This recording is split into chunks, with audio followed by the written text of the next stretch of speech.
Chair, ready. Okay, with our audio issue corrected, we will now move on to close the meeting to public comments and open to the approval of the minutes for the November 11th, 2024 meeting.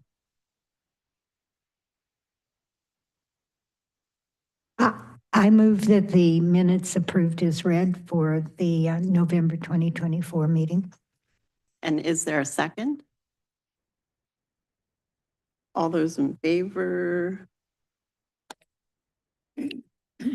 Motion passed unanimously. We will now move on. We'll close the meeting to approval of minutes and open to item 4, workshop. Good afternoon. Here to talk about the Animal Shelter GO Bond update. So just a little bit about the GO Bond. This is all information I think the board's very familiar with at the end of the day. We had the bond election back in November. We had Proposition E, which is valued at $12 million. We had previous funding from a previous bond election at $6.6 million. And then we made a commitment to City Council to fundraise an additional 2.4 on top of that, which when you add everything up together, it's about $21 million. The extra million is for inflation. So by the time we get the bond approved to actually go start construction and finish construction, we have a placeholder in there for some additional dollars if inflation continues to increase. We are moving forward. We are making some progress. We expect our design contract to be coming to council here in the next month or two, which would be in second quarter of our fiscal year. But it's going to take us about a year to complete. It's going to be a lot of engagement with this board, with the community, those types of things, making sure that what we initially imagined is still what we want to build. And then we will continue to move forward with that. That being said, we are also working on finalizing the site location. If you recall back when we were doing the studies early on prior to, I came to the board and told you we looked at several different spots. We had kind of figured or honed in on kind of the Imperial Park over off 90A. And so we're currently working through some of the stakeholders who utilize that park to make sure that when we do decide to put it there, that it's actually functional and we meet their needs and it meets our needs at the end of the day. And so we have some engagement we got to do with the public in that area as well, but we are moving forward with those meetings currently. That being said, like I said, it's going to take us a design to work through the committees and boards to get us to about a year. It's going to take us about another 18 months to 24 months to actually construct it and then open it up to the public. And so a little bit of a process to go through, but I think once we get the design done, the construction will move forward right after that. So that's a little bit about kind of where we're at with the current state of it. And like I mentioned earlier, the proposed site that we had created, houses 80 dogs and 122 cats. It's roughly about 26,000 square feet. When you factor in your indoor space as well as your outdoor space that'll be utilized, those two pieces come together. And like I mentioned earlier, Imperial Park is kind of our preferred alternative at this point, and we're working through our stakeholders just to determine if there's any additional concerns that we need to be worried about before we get too far down the road. Like I mentioned earlier, we have a goal of $2.4 million. To date, we've raised $135,000, so making some progress. We've still got a little ways to go. We'll be working with the Legacy Foundation as our nonprofit, if you will, to help with the fundraising efforts. We're working with Kimberly Terrell, our Director of Parks and Recreation. She is our leadership team member who has oversight over that nonprofit, and we're working to get some more additional board members to join that nonprofit to help with this effort. And so we'll be seeing some volunteer opportunities come out as a result of that. But the goal is to work with that nonprofit, set up the fundraising committees, and then utilize those committees to then help get a little bit more aggressive on that $2.4 million goal at the end of the day. The one nice thing, just as a reminder, the $2.4 million, it's not required for us to start construction, so we can go start construction. It was a commitment we made to City Council sorry, that we would backfill it at, as we got the dollars. And so that's a very big point. So we're not on hold. We're not waiting for that. You don't want to wait too long because then it gets even more expensive as we continue to delay it. So just something to keep in mind. This was kind of the preliminary schematic that we had worked with initially. Like I said, it was roughly 80 dogs, 122 cats. It's roughly, like I said, 26,000. There will be a series of value engineering work that'll go through this, figuring out, right sizing everything, if you will, but making sure we have space for and the animals, but also having that space for employees and staff. Their well-being is extremely important in these buildings. Like I mentioned earlier, we'll go through and we'll verify the building programming. It grew a little bit in size from our last back in 2019, if you will. A lot of things have changed. The animal housing standards have changed. There's more square footage per kennel now than there was back then when we did it. We actually have a little bit more capacity as well when it comes to dogs. And then we've added kind of back in the staff areas. So they actually have places to meet and have meetings and have locker rooms and those types of things that they currently lack today. And so that's kind of where we're at in a big nutshell, if you will, with respect to the bond election and then kind of moving forward. But I'll take any questions. Question. It's pretty sensitive. Yeah, I can tell. I appreciate you saying that, the board will be involved in the design of the new facility. I appreciate that Animal Arts has done this for many years. But so have a lot of our dog walkers done this for a lot of years. And me included. So a lot of times the devil's in the details, and I know Animal Arts is in the details too. They are. But I guarantee that some of the long-term, short-term dog walkers would like to see the design ahead of time before it's finalized. And maybe one of them has a thought that nobody's thought of before. Yeah. We're the ones that, take the dogs in and out the building, avoid the trip hazards, numerous things. So if there's any time in there that we can allot to maybe getting the volunteer dog walkers together to give it a look and just see. Yeah, no, you bet. And what I'll do is I'll need to get with our engineering folks to figure out what does that engagement strategy look like with the stakeholders. We had mentioned at one point of coming to the board, so that's why I mentioned coming to the board. I'm sure it's going to be a little bit more robust than just that, but I'll let them kind of guide us in how they want to engage and how we need to be engaging our community at that point. Yes. You mentioned that it would take about a year to complete the entire design process. So then are we looking at sale of bond timeframe to be, so we need to begin in May for sale of the bond completion in October. So are we looking at that timeframe in 2026 for the GO bond? Yeah, so it gets tricky when you start talking the selling of the debt, if you will. Because keep in mind, there's two different series out there. There's the 2019 series, which was the bond, the previous bond election, then you have this series. And so you could very well see the older ones being sold first and then delaying the other ones until it's actually needed. And so that scheduling of when we issue debt will probably get put together by our finance team and budget teams, along with our bond counsel, to make sure that we get the dollars when we need the dollars and not too soon. Or definitely not after the fact, right? But not too soon at the end of the day. We want to make sure that we're not just selling the debt today and then we got to sit on it for 2 or 3 years. We don't want to do that. We'd rather wait until we actually need it and then make sure it's all coordinated with the scheduling of it all.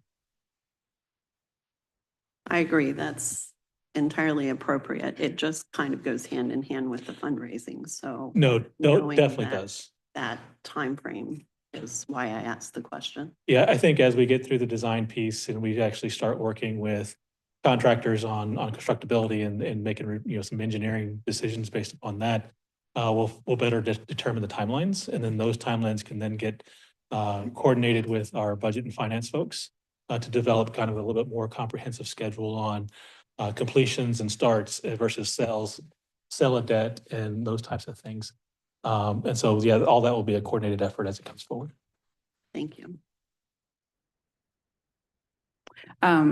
Similar, back to the design topic, is Animal Arts, is that a similar company to Shelter? I'm only familiar with Shelter Planners of America. Is that kind of a similar company, design firm? I have very limited knowledge of Shelter Planners of America. I do know that Animal Arts does a lot of animal shelter designs across the country. Okay, okay. Thank you. Thank you all so much. Okay, if there's, at this time, we will close workshop item A and move on to workshop item B, which is the presentation by Rafe Rodriguez.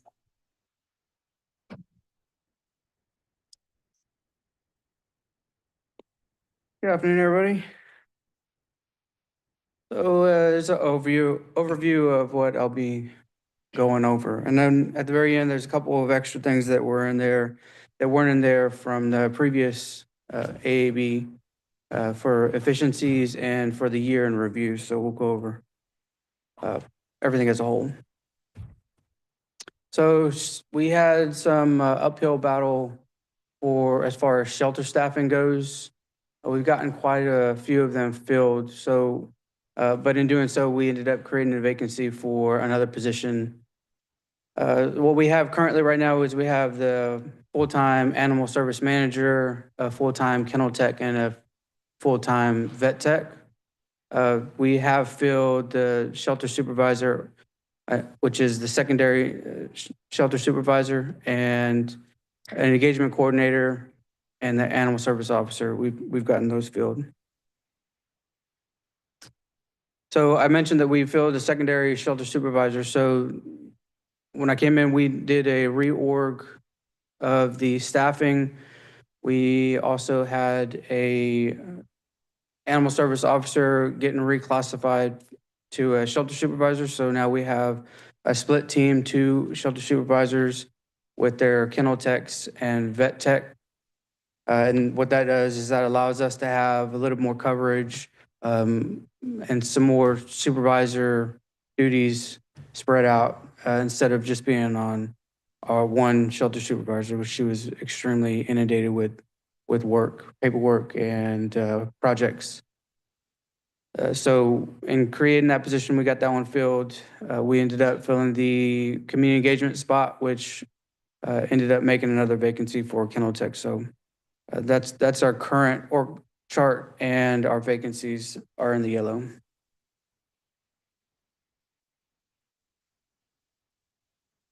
Training we have coming up. We didn't have anything for November and December, but we do have some classes that are coming up in January, or that just happened this January, and then one coming up in February. So the compassion fatigue has been, it's an extremely important thing. I think everybody here knows that being in this field is very, very draining, and that is very necessary to have.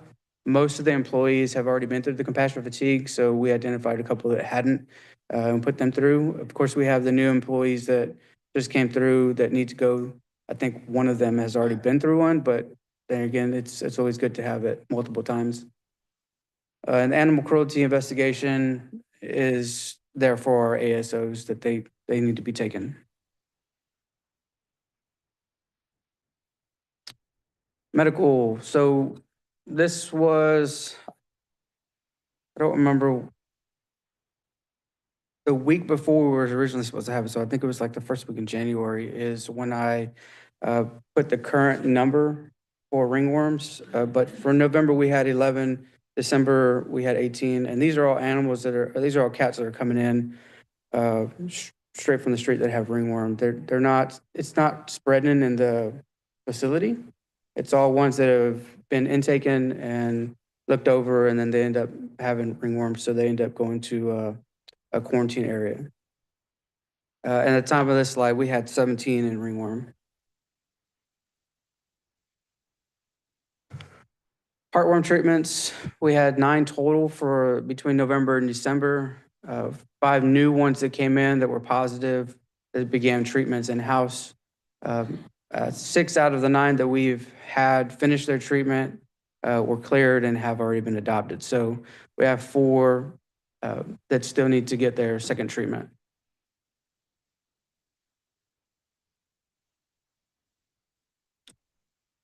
So it's a little visual for y'all for the ASO activity. I know last month I put in their whole activity, told y'all that there was a little bit of change in how they were documenting their activities. So every time they pick up the phone, answer for giving out resources to a citizen or go out and pick up an animal, they're documenting that as an activity. So their activity has been going up for the last few months. We also have the release to owner in field, and then the bite cases history for October, November, and December. So the activity itself, it's been pretty steady for them. I know October was a little bit higher, but there again, it's still pretty steady for answering calls and helping the citizens out.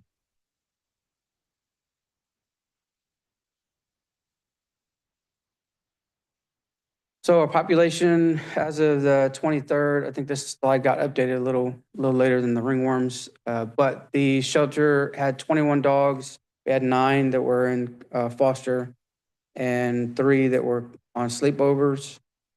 For cats, we had 30 in the shelter, one out on foster, and then 3 out on sleepovers. Our community cat program continues to grow. So we had, I left up the numbers that we had on our past AAB slideshow, which is up there at the top. Currently, we're at 10. We were at 7. For number of kittens and cats in the program, we grew to 72, and we had caught and released through the program 20. We were at 12 in the previous. So this is Best Friends Report. Everybody, this got emailed to the board members. This just kind of consolidated the forms that y'all have for November to December. But our save rate, it continues to get better and better as we figure out how to deal with animals that are coming in that are sick, specifically the cats.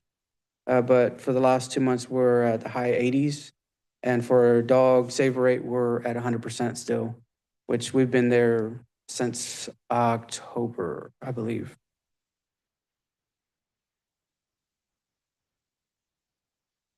Microchips, we're still tracking the microchips. And in this last slide, you'll kind of see a little bit better picture of how we're able to track a little bit better.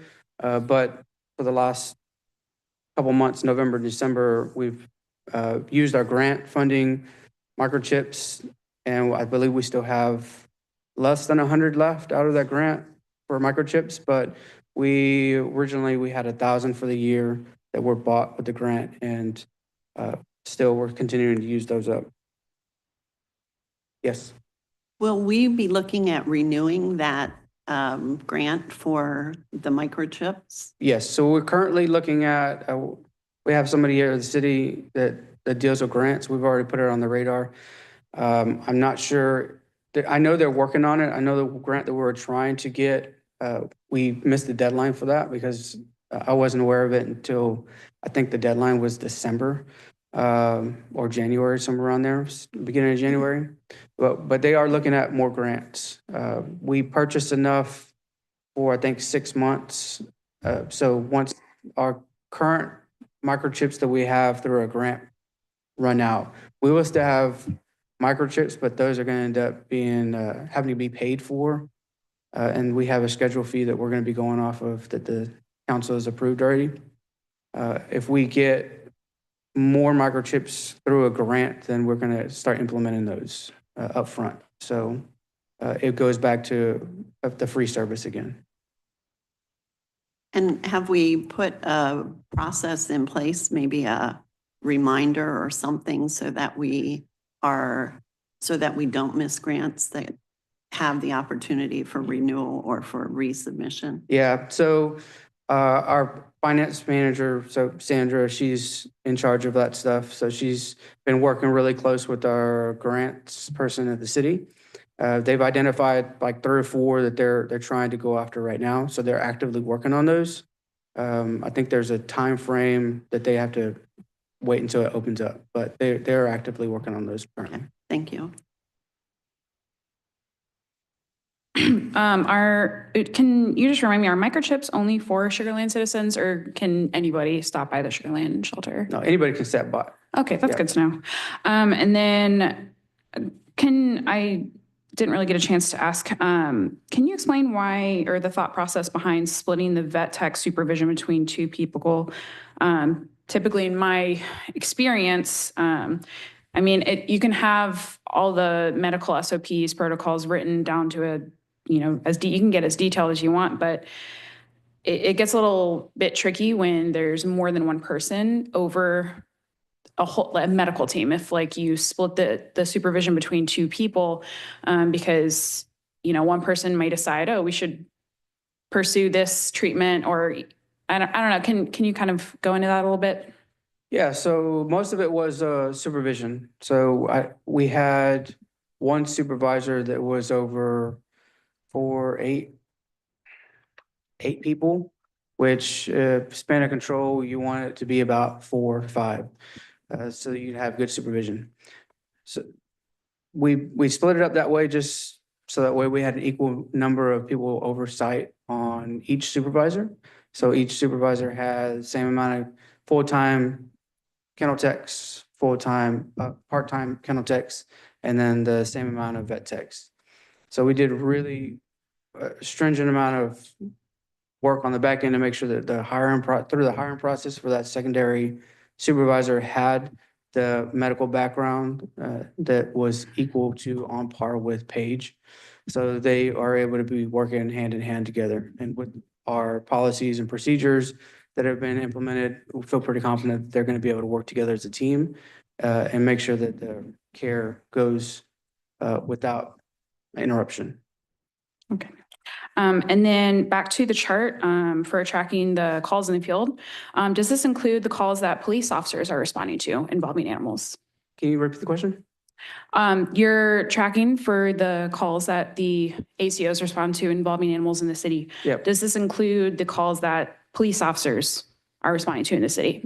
So all calls are being tracked. So ASOs track their activity through our internal system, which is Chameleon.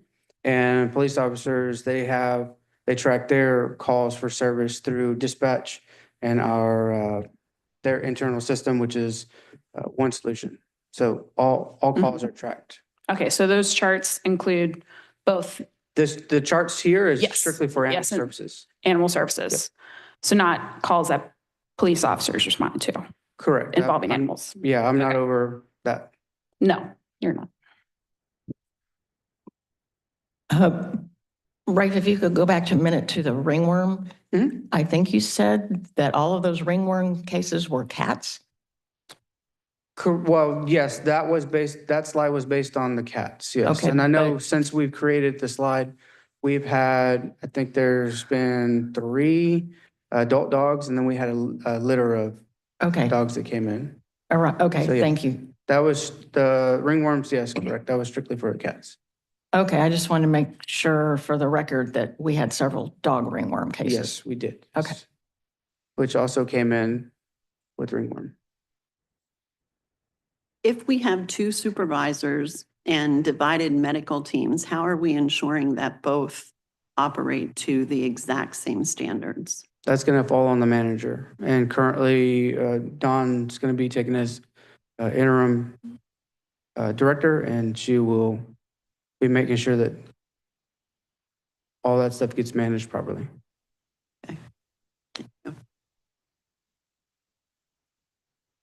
Anything else? So for the year in review, so we did a lot of efficiencies over the last few months, but this is going to be, the bulk of it is going to be from the last 4 months. I didn't have too much data from prior to me getting in to this position, but there's some few things that we've done to make sure that the facility is running smoother than it was prior to. So the microchip paperwork has been automated. Before the staff was handwriting that and then making sure that that manually got input into our internal system, which Chameleon. Now all of that has been automated. So they enter the information straight from the owner or the person who's doing the adoption, and then it automatically gets sent over overnight to the microchip company, which then registers it automatically to the new owner. Medical records were uploaded via email now, so those were also previously manually scanned, uploaded into Chameleon. Now, whatever medical records that we get in through the veterinarian's office, that email gets forwarded to a specific email that's connected to Chameleon, and it automatically uploads that stuff into our database. Animal inventory has been improved. We've kind of moved around as we've gotten more animals coming in. We created a secondary isolation for the dogs, and we've held less open kennels for those sleepovers. We know that the data shows that we're about 50-50. When they go on a sleepover, they typically get adopted. So we're no longer holding 1-for-1. We've reduced that number as well. Medical inventory has been started in Chameleon, so now any medications that are being utilized, the big medications that we have we've started a process of entering that into this Chameleon when it first gets in, and then once we utilize it, it starts subtracting it automatically, so it tracks the medications a lot better. Postmaster was created, which is an automatic email that gets sent to folks who do adoptions. It also sends out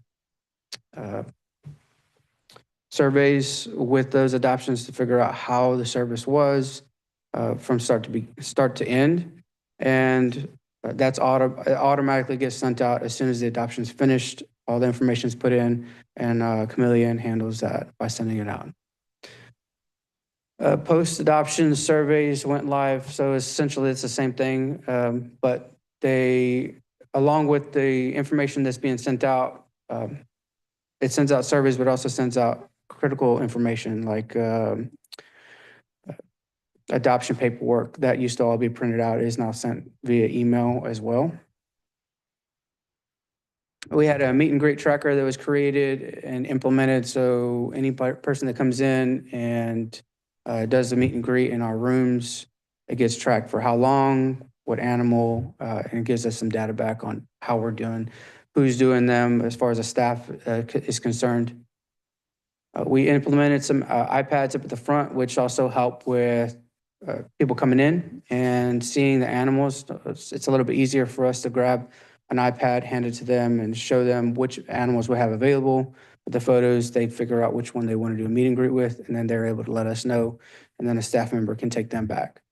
So that cuts down on our front desk, Skyla, dealing with one person at a time. And sometimes there's a backlog of many people waiting. Expanded volunteer opportunities for the front desk. So I've added a volunteer position to help out with Skyla. That went live a month ago, and we've had a few people that have come in for the training and have been interested in that as well. There's some updated QR codes throughout the facility, and that helps track with questions, comments, concerns, medical issues. Those were all implemented pretty earlier on. And we've had 7 policies that got formalized to date for operations go. So we've been doing a lot of work. The staff has been doing tremendous work. Total intake for the year 2024 was 861. We had 742 live outcomes. Overall, 87.92% save rate, and that's cat and dogs combined. We've had 39 events, which is phenomenal. It's most of this time we had one coordinator for that time frame. So I think a certain part of the time we had 2 people, but 39 events for one person it's phenomenal. Our long stay adoption live feed, we had one long stay dog that got adopted from that, one long-term stay dog left. So That is, we went live on Facebook to highlight all of the long-term stay animals that we had in our facility. You're saying 3? Define long-term. So we were looking at, I think it was over 6 months that we had, We have 3. is there 3? So I checked with staff when I was doing this, and I only heard about 1, so. Joel, Bruno, Java, they've all been 6 months or Yep, longer. so that sounds about right. We had, I want to say 6 or 7 that when we initially did the video, and we got most of those adopted from that long-term stay video. So, yeah, it was a great job. I mean, the staff, I pointed them in the direction, and they've run 100 miles an hour. They've done a phenomenal job. I can't say enough.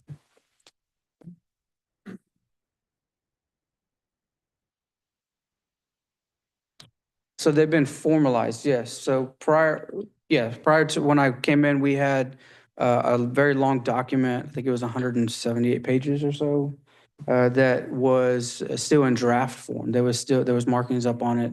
And so what we've done with the Tiger team and myself, we've dissected those and created them in individual policies. And they've been reviewed by at the time, the director, which was Jennifer Brown, and then myself. And then the last couple of them, Don has checked over, and they've been signed. So, Okay, but they were not presented to the board? right, these were operational things. So like, we're talking about uniforms, intakes, standards of conduct for actual operations, shelter operations. So we have about 3 that we're trying to get to the board. I tried to meet early January, and we're not able to get a meeting going. But there's going to be a few of them that are going to be coming to the board. Okay, well, to maybe review. you could present the 7 as well, just for informational purposes, so that we could see that and understand what you've been up to and accomplished. Sure. I think that's going to be up to Don and going forward. So I have just one question, a few slides back around the year-end efficiencies, I think is what the slide was. Well, this one here. Okay. Several of the things you spoke to regards feedback, tracking, QR codes, et cetera. Mhm. How is that information managed? I live in a world, my day job, where I do a lot of evaluations, and it's a pain point if somebody is not tracking that and making improvements. So how is that information being monitored, and how are you using it to make improvements? Yeah, so all the QR codes that are being done, it gets sent to the animal shelter email. So all the supervisors get it. There's an extensive amount of the staff, I think the ASOs, the vet techs, they get it as well. And it's monitored throughout all the supervisors. So once someone comes in, ends up, like if it's a medical concern, then currently Gene will look over those, and activity is created. So if medication needs to be given, or we talk to Dr. Janacek, see if there needs to be a visit created, so we can take the animal in to go get checked out. So as far as managing it, collecting it, it's all sitting in the animal services email. Every single one goes to the animal services email. Okay, and so every single one is sent that way and kind of reviewed for further action, and then I guess triaged according to where it needs to go? Correct, yeah. Okay, thank you.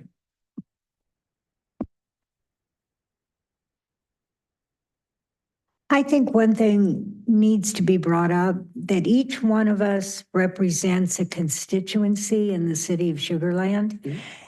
I really would, after all these years of working together, would like to have better transparency to the board regarding all of these reports.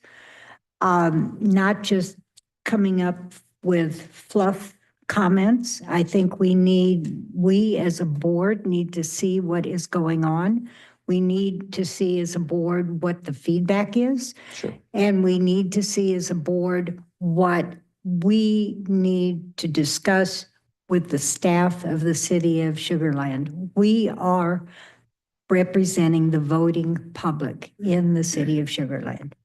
And I think 2025 needs to be a major change.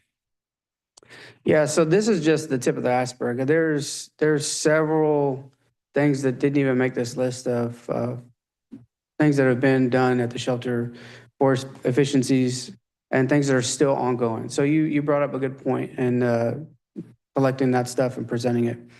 And currently, our shelter supervisor, Paige, is working on a medical dashboard, which I believe has already been created. They're just implementing, starting from this January going forward. All the medical concerns that are going in is going to an actual dashboard where they can collect and figure out where the actual location of the medical concern is and what part. Is it the cats? Is it in ringworm? Is it in dogs? Is it in the kennels? And what medical issue it is, how it is treated, how long it's been, how many animals, duration of time, so they can better track whether it's an outbreak, whether they need to start working on quarantine. And that data can be ready at the next AAB. So there are things that we are working on currently to make sure the transparency is better. There's been 100 different things that we've been working on for the last 4 or 5 months, and trying to get those in line and pushed out has been a lot of work. And the team has worked very hard. The staff has worked very hard. And these, like I said, are just a few of the things that have been worked on and highlights that I wanted to make sure that y'all saw. I think that's great. I really do. But we still represent the constituency of the area that we represent. And when a report is given that there's one dog that has been here over 6 months, when there actually is 3 dogs that's been here over 6 months, that's wrong. And that needs to be corrected. And you shouldn't have to take 4 months to count dogs. I mean, it really. Yeah, that's like I said, that's the information that I got, and I double checked. I thought I don't remember there being more than 1 dog over 6 months at our facility currently in our facility. I would also like to represent that, let the constituency somehow be aware that we are all professionals in dog-related, animal-related experience. And when you have a professional who's volunteered her time, and there are several of us on the board that has volunteered their time, and a lot of us are known internationally, I think that should be important to the staff who's being paid by the city of Sugar Land for maintaining the life and care of a living animal.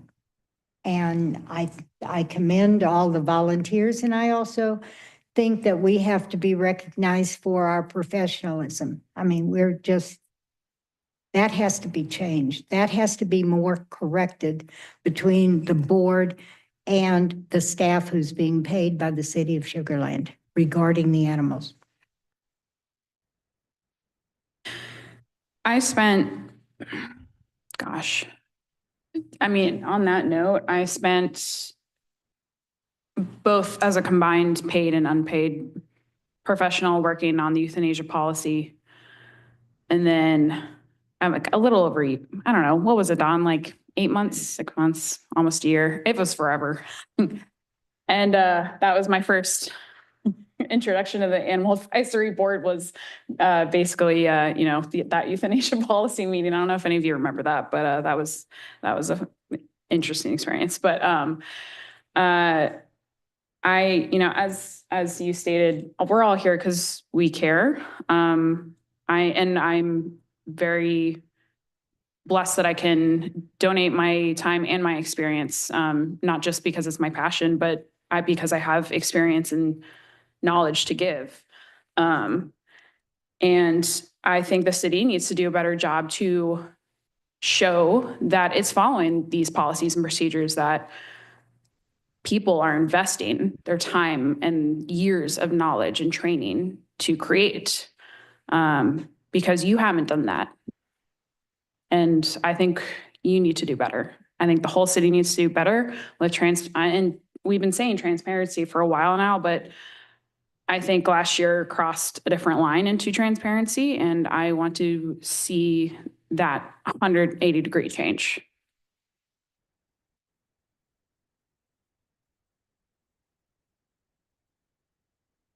I assume you're referring to an incident that we can't even talk about here, so there's not really anything I can say on that. We've worked on creating an environment where the volunteers are heard, and we work with volunteers that come in. Ellen, I see you on the regular. I appreciate your service. I think I make it known every time I see you that I appreciate your service. So, I mean, I'm not sure what more I can say on that.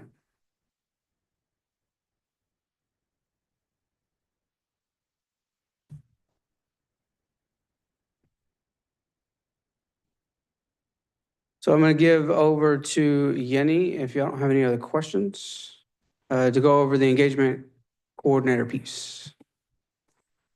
See that, John?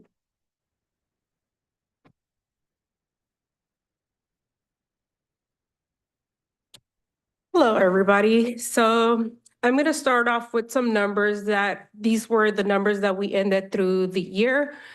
So we had over 360 cats get adopted last year. So, and then for the dogs, we had over 150 dogs get adopted. And then over 80 animals be sent out to rescues and transfers. So I'm going to start off from the last time that we saw each other. So that was back in November. So the first event that we had was the Pet Social at Bark Park. So this was a free microchip. So that's how we started off. It wasn't a huge outcome and everything, but we got some microchips there. Then, of course, we did the public safety extravaganza. So from this event, somebody went to that location, met up with the dogs that we took.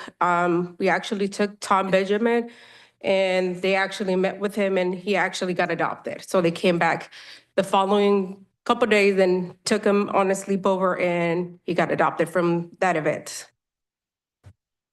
So I think Rafe talked a little bit on this. So we ended up doing a live video. So we ended up highlighting all the animals that we had, the long-term dogs. Of course, we did Joel, Duke, Bruno, Marble, Moonpie, and Rick. Since then, all the animals there have been adopted except for Joel and Bruno. So we're still looking for homes for those dogs. Then we partner up with Fort Bend County and Rosenberg. So we always do this at least twice a year. So we did the giving thanks for our pets. So from this location, we ended up getting 8 cats adopted and 3 dogs adopted. And then for Thanksgiving, we ended up, Lazy Dog actually brought meals for all the dogs at the shelter. So every dog got a meal for Thanksgiving. And this is Joel looking at his meal. So he ate all the chicken, not the vegetables, a few of the rice. So yeah, but he ate most of the chicken. And then, of course, we did the Christmas tree lighting. So for the same thing with this location, we had somebody that came and did a meet and greet with Shayna. So I was setting up at this event and they immediately came over and they wanted to meet up with her. They were walking with her through the event and stuff like that. And they wanted to take her immediately there, but I told them Shayna's working right now, the events. So they came back the next day and they picked her up from the shelter and she actually got adopted. And then we also did a Celebrate with the Grinch. So Pet Clips did a pictures with the Grinch and everything. So everything from that location, they ended up giving everything back to the shelter. So we ended up taking Dobie to the event. He had so much fun there. He got to meet the Grinch, take pictures, and then also Creative Pet Clips did a fundraiser. So we got many supplies from that location as well. And then we did a nature walk with Brazos Bend State Park. So we ended up taking Waffles and Dobie again. And as you can see, Dobie, he would walk with the stuffed toy through the whole trail park. And then Waffles, he's actually been adopted since then and looks like a completely different dog. They ended up getting the dog to the groomers, shave him, and completely different dog. Dobie since then has been adopted as well. They also did a fundraiser for us. We got many of the donations and everything, so we do use a lot of treats, milk bones for the dog walkers. So we always like to keep our volunteers well stocked with dog treats, and of course the peanut butter for their enrichment programs. We also did another Kinder Scott Give Back fundraiser. So with that event, we ended up taking two of so these cats actually came in as bottle babies. They got that same day back to the location, so we ended up taking them to the event, and they actually left within like maybe 30 minutes of them being there, and they actually got adopted the next day. We also did a Petco Love event, this was united with a lot of Texas shelters, so we were part of that as well. From this event, we had 6 cats and 1 dog get adopted. Marvel was actually adopted through this event. And then, of course, we partner up with Raising Kins, which they did the Plush Puppy fundraiser. And then we also been partnering with multiple schools. So that's one of the things that I've been doing a lot, partnering with a lot of schools, middle schools, high schools, and also elementary schools. So I've been doing a lot of that through the next couple months and everything. So Fort Settlement Middle School, they did a fundraiser for us too. So they've been doing a lot of fundraisers for us. And this is Rick. Rick actually went to a school event with me. So we went to Colony Meadows Elementary. And they also as well did a fundraiser for us. We were there. We ended up talking to the kids and everything. A lot of Rick, he was bouncing all over the walls and everything. But at the school, he actually did pretty well. So he sat there the whole time and slept most of the time he was there. He's also been here in City Hall multiple times. As you can see, since then, he's been adopted as well. And then we, Commonwealth Elementary also did a fundraiser for us. That's Zim. He's currently just got adopted last week. So we got a few videos of him eating the snow. So I'll be posting those soon. And then we also had Troop 157, 125. They did homemade treats for the dogs at the shelter. So these were passed out during Christmas. So they brought all the treats and everything. So these are some of the adoption success that we've had since November and December. So of course we have Cadet. Cadet was at the shelter for 298 days. Since then, he's been adopted. We just recently, this past weekend, we got videos of him during the snow, and of course he was eating the snow. So I'll be sure with those. Then we had Kelly, who was there at the shelter for 399 days. She also has been adopted, and she's in a really good home who her mom and dad loves. Yes. Is there anything in particular that you're finding that is a detriment to quicker adoption? So in other words, why do you know why we had these long-term guys so long? So a lot of the times what happened with these dogs, for instance, with Cadet and Kelly, they don't get along with other dogs. So that's where the issue. So, because we have a lot of people that walk in, well, I'm here looking for a dog for my dog. Mm-hmm. So a lot of the times we can't showcase, for instance, Cadet or Kelly. So a lot of the times, one of the questions that Skyla and everybody in the staff answers, or, we always ask, do you have any other pets in your home? And for instance, these two were not going to be good a good fit in a home with another dog because they don't get along with other dogs. So they actually went to a only dog home. So they're the only pets. So they get all the loving. Perfect, thank you. The same thing with Duke. So Duke is, he didn't like other dogs. The same thing with Marble. So Duke was actually in our shelter for 239 days. And then Marble was there for 334 days. And then the biggest one, of course, is Betty. So as you can see on the left, you have Betty's intake picture. So I was actually, when Betty came to the shelter, she was actually, I used to be an ASO. So Betty was actually left abandoned on Eldridge Park, tied up to a tree, and she came in morbidly obese. I think Dr. Bender, when she first started, she had a collar, and underneath her collar, they left the paperwork that says, "My name is Betty." So we kept her name Betty. So she was there 639 days. She actually ended up leaving close to the end of the year to Gray Wolf Canine Training. So while she was there, we actually learned that she loves other dogs. She enjoys being around other dogs. So because of that, we had Jillian actually ended up taking her as a foster, integrated her with her pack, and in the middle, that's Betty now in her new home. She loves chasing balls. She loves playing with her other sisters. So she's living the good life right now. So that was the biggest, huge one that we had at the end of the year. So she ended up getting adopted right before the year ended.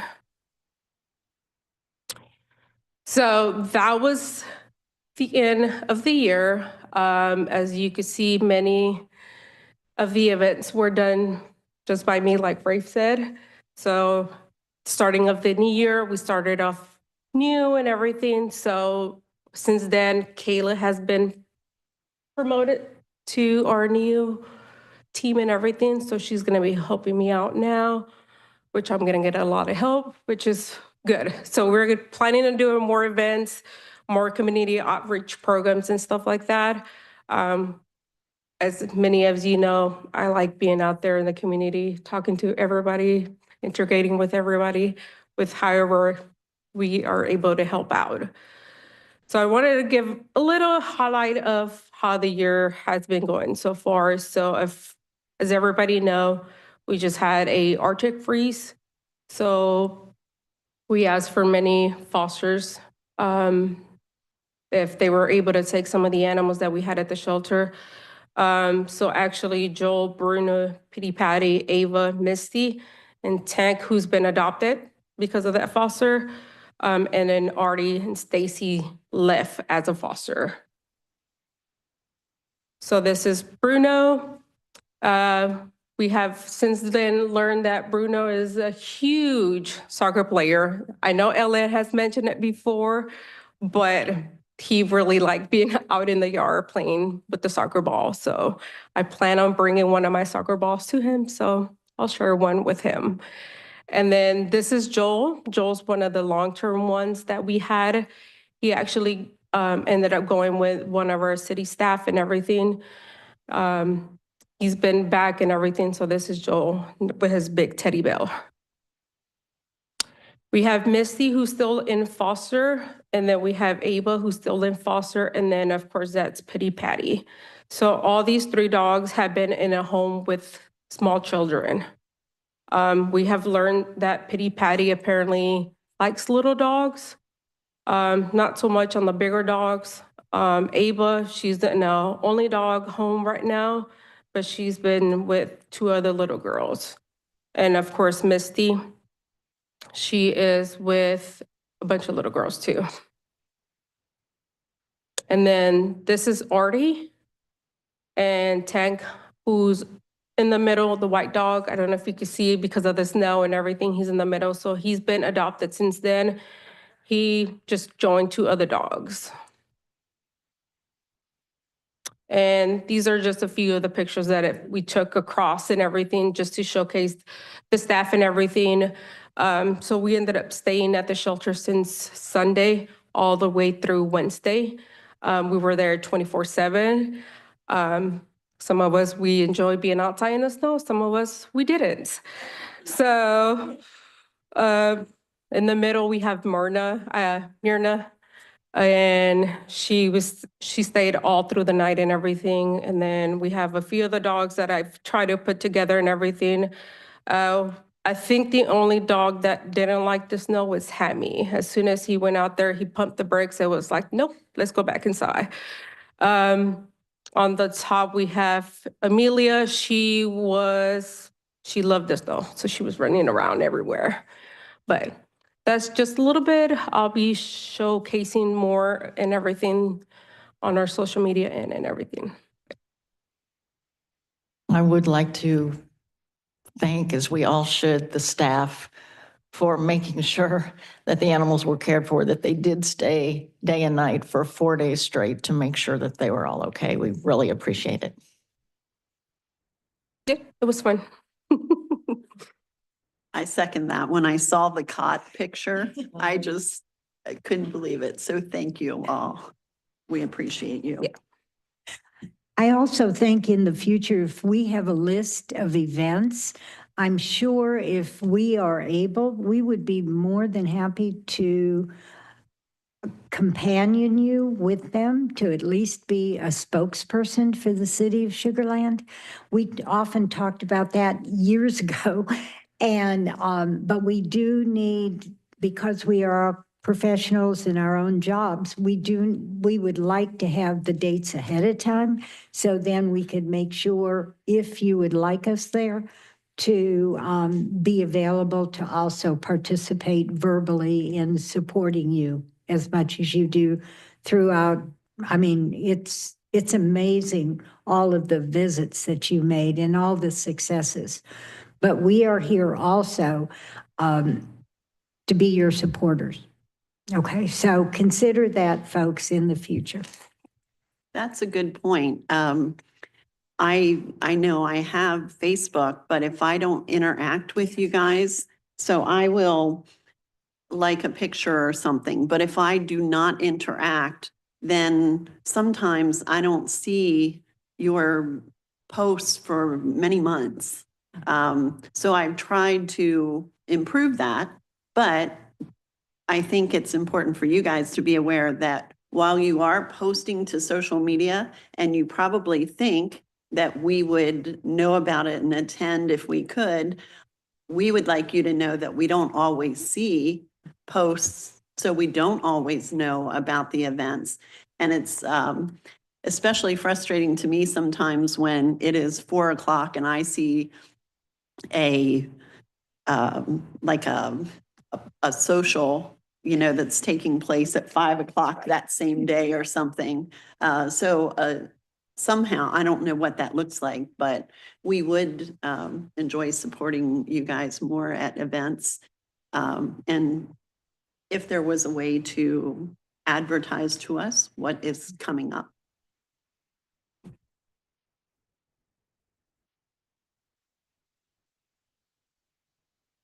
That's it. Okay, if there are no other questions for the community engagement part, then we will close do you have more? I was gonna stand here just in case there was questions. Pardon me? I was gonna stand here just in case you had questions. Okay.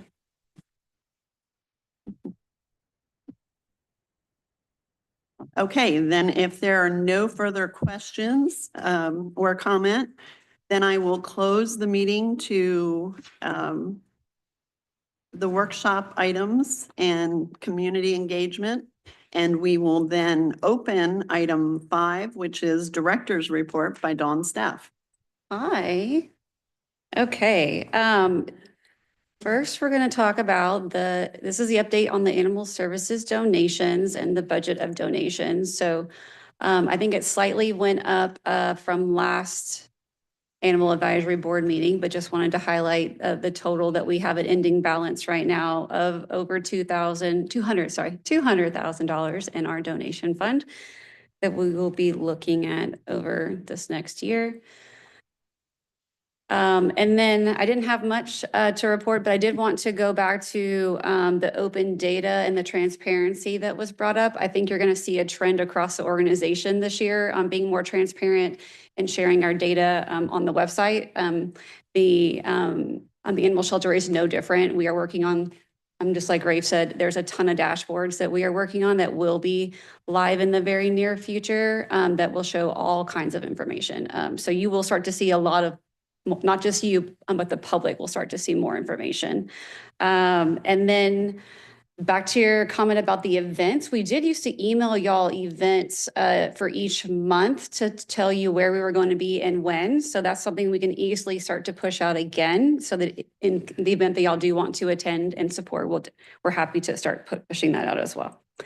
I did send y'all an email for the March meeting. It is the 10th right now. That is the week of spring break.